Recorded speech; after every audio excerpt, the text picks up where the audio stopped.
Hey guys, how's it going? It is I, the real Randy Chavez. I'm coming at you today with a video long form podcast. I'm switching over here because I don't like the way that one shows my. I don't. It doesn't matter. It's easier to lean back in the chair on this one. So I was asked by my friend Jackson today, or it was the other day. He asked really thought provoking questions, and I like to answer them on Facebook, so I'll answer them on here. And there's been it's all controversial stuff. This one isn't that bad. This is just how do we fix the school systems? And I was like, oh my god. I live with a kid, and absolutely no work gets done. Zero. If you're a kid and you want to get out of doing work in classroom, you can get out of doing work in the classroom. Cartman from South Park showed it best. Like what you can do, and you'd never have to go to school again. You never have to learn. You never have to do anything. Now,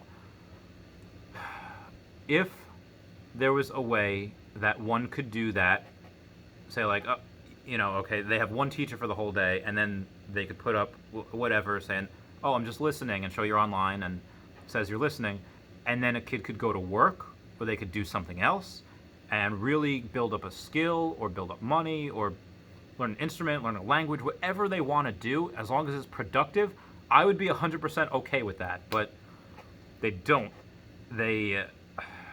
Most kids will choose to screw off and just be like, I'm just going to take a nap. I'm going to play video games. I'm going to do this, which is fine, whatever. They're kids. That's what they're going to want to do. But yeah, if kids want to, like, it's not like you're in school where okay, if I'm going to fuck off in class, play my pencil, not pay attention, the teacher's going to recognize that. And she's maybe going to call, your parents, your mom, or your dad, or they're going to write a note, and it's going to reflect on your grade each quarter. Now, some schools, not only do they have grades each quarter, but they have what's called progress reports, and they'll be able to dictate that in the actual report, which comes out once each quarter also, but it's in the middle of the quarter, so you kind of get an update.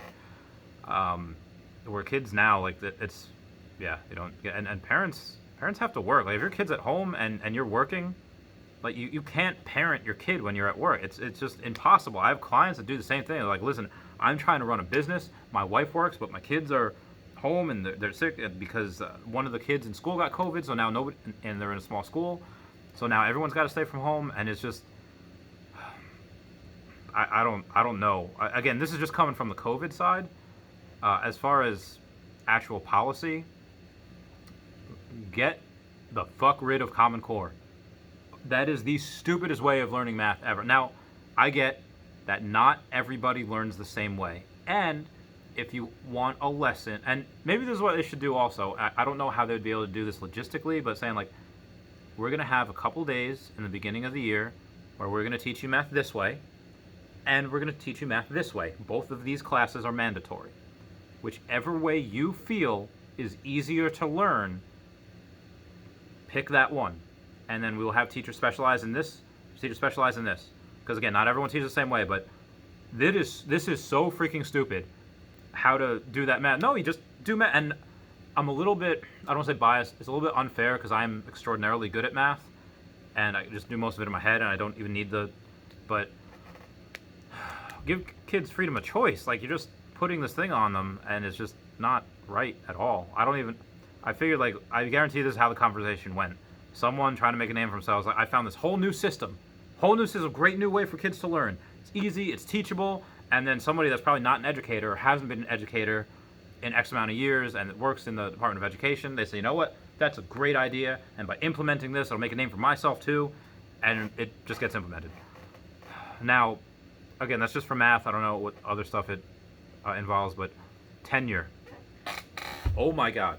Okay, I can understand and appreciate the fact that, hey, the more tenured teachers you have, the more respectable a school looks. Like, these teachers have been there so long, they have tenure because they have been there and they've proven that they can do work and they're effective.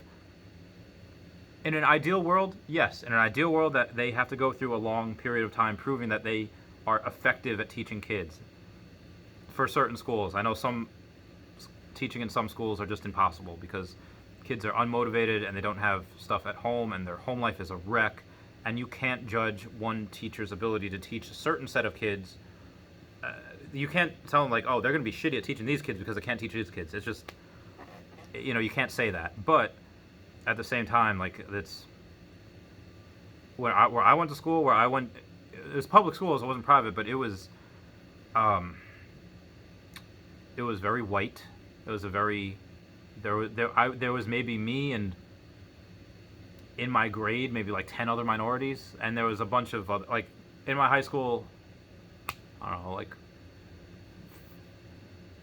800 kids in my high school, and from 9th through 12th grade, and again, not a lot of minorities.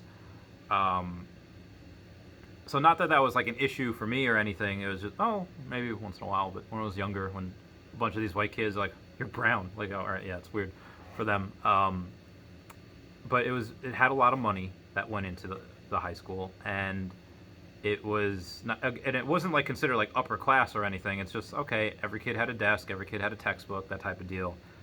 But some of these teachers that had tenure, like, the school had enough money. They could afford to fire these teachers, whatever they needed to do. But because these teachers had tenure and they couldn't get fired, they just...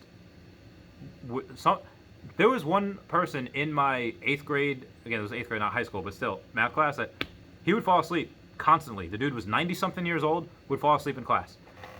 And there's other teachers in the high school, I remember that, like, you should not be teaching. Like, your prime had passed so long ago, and you're just not effective anymore. Kids don't like you, and just, I mean, it's one thing if you're like, a hard ass saying like, hey guys, cut the shit. Okay, you know what? No problem. Kids are messing around, fucking off. Be a hard ass. But there was this one woman there that just complete, absolute, and I'm just using her as an example, but there was probably a dozen teachers like this that just absolute did not understand anything anymore. She's just was not there 100%. Just wasn't. And I was like, you should not be teaching. And there was one guy, this is in the middle school, but made some, think about it now, very not good comments towards girls, like saying like, oh, you look nice in a skirt, oh, you should wear skirts more often, or something to that effect. And it's like, at the time when we're like 13, like, that's a little weird, but think about it now, like, oh my god, why the fuck would you ever say that? And dude probably had a problem, and what happened as a result? Kept teaching. They just decided it was better to take all the girls out of his classroom. He's like, this guy could be like, this guy could be a pedophile, and your answer is just to take the girls out of his classroom, which, okay, it's better than doing nothing, I guess, but there's some teachers that are like, all right, you should not be around kids. You shouldn't teach kids. You shouldn't have that, like, and there's some people that are just bitches. Like, they're just assholes. They shouldn't be around people in general. But again, this is kind of you get what you pay for. But again, tenure should be taken away, I think, or at least held to such a higher standard. Have to renew your tenure maybe every 5 years, 10 years, whatever it is, because that is affecting kids. And I get it, by high school kids, like, they're gonna do the work or they're not. Like, you kind of know which way they're gonna go, or sometimes not. Like, I had some friends that just were not about school. They, like, absolute horrendous troublemakers, and they just did not give a shit about anything. And after high school, getting in trouble, doing some things they shouldn't have done, had some issues with a couple of things, they grew up. And they got good jobs, and they're taking care of their parents. They're doing the right thing. Like, I also think we should start to teach about mental health a lot earlier. Me and my friend Zenobia disagree on this one thing about sexual education, because she says, like, okay, listen, teachers should not be teaching about how to have a baby and anal and what feels good and what doesn't feel good. Like, parents should be teaching about sex education. And I think you're right. Parents should be teaching that. That should be the parents' responsibility. It should fall in the home. And they should talk to their kids about it when they think it's appropriate, when they think it's ready. But a lot of parents don't. Where did I learn about that? One, I learned about it from my friends that were older. They were like 2 years older than me. So I was like, you know, 10 learning from like this like 13-year-old like expert, like, okay, this is what you do. Okay, all right. So like, parents, please talk to your kids about sex. Um, and then I say like, listen, girl, some parents just they don't teach that, and it's unfortunate that they don't teach that, but kids are going to have to learn something somewhere, and it should fall to the school if parents aren't going to teach that. Because some people are just awkward. They just don't like having those types of conversations, and they'll say, oh, the school can do it. Yep, oh, sign right off. Yep, go teach them everything.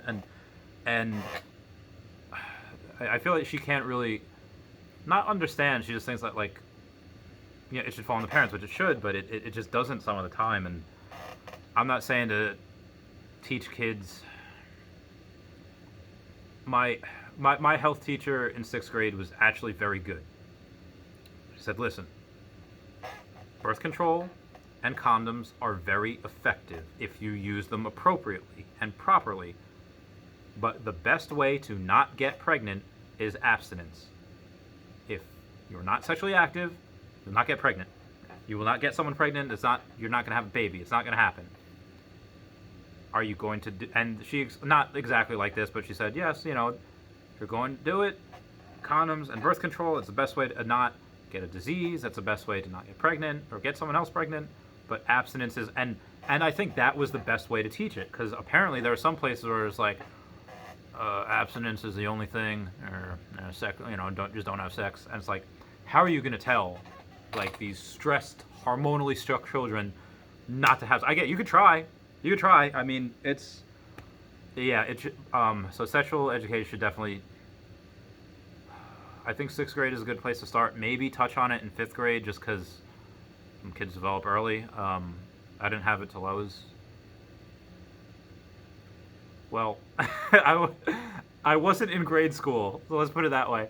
But yeah, it's, I don't know what it's like now. But yeah, that's something I think that should continuously be taught. But get the parents' permission. Be like, get the parents, as soon as they're entering middle school or whatever, say like, hey, we are going to teach this. You can sign a slip saying that you don't want your kid to learn this. You'll teach it at home.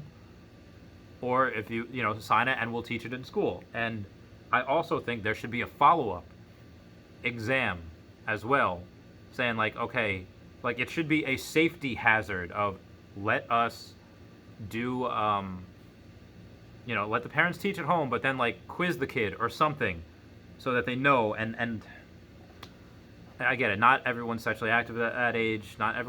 Some people don't have sex until college. Some people don't have sex until after college or when they're married, or some people don't have sex at all. Some people just die virgins. And that's a thing, right? But the idea that saying that like not to teach anyone about this, just, I think it's ludicrous. I think you should teach about that. And going back to mental health, yeah, that's got to be taught really, really early. Like I remember a documentary I watched on like Mr. Rogers, and saying like, okay, this is why do kids feel this way, and he would, like, that's how you would learn about certain things. Like, you're so angry you could bite something. He would say stuff like that, and that's the only person I remember talking to about feelings. Now there's a myriad of kids shows that talk about that, like My Little Pony, like any good cartoon creator nowadays worth their salt will talk about that. We'll talk about what people go through. It'll show how they go through it, like My Little Pony or Adventure Time, or just any good show nowadays will talk about that. So it is easier, but some people don't watch cartoons. Some parents don't allow cartoons or TV in general. So you have to say like, okay, how do we teach kids about mental health? Because I think I remember, definitely kids cut in high school. I don't know if kids cut in middle school. I think they did. I'm almost sure they did, at least in the area where I was. So I think you should have a way to counteract that. If you start with mental health earlier, saying like, okay, this is why you feel like that. If you don't feel like this, talk to your parents. And I get it. Some parents are just going to be like, oh, well, you're a kid. You have life by the balls. What do you got to be depressed about? Because some parents just aren't affected by mental health issues like that. Some parents are just they happen to have a brain that gives them the right amount of dopamine and serotonin, and they're okay, and they don't have depression or anxiety, but maybe their kid does for whatever reason, and it's kind of hard to understand if you don't have it. So, yeah, that's just something that I think could be done to help. I don't know how any of these ideas would be implemented, how much more it would cost. Um, Social workers out there are really great, the good ones. Thumbs up to you, because you guys do not get paid a lot, and you really help some kids out. So thanks for that. This is the real Randy Chavez signing off. Let me know what you think. I love you all. I will talk to you all later. Okay, goodbye.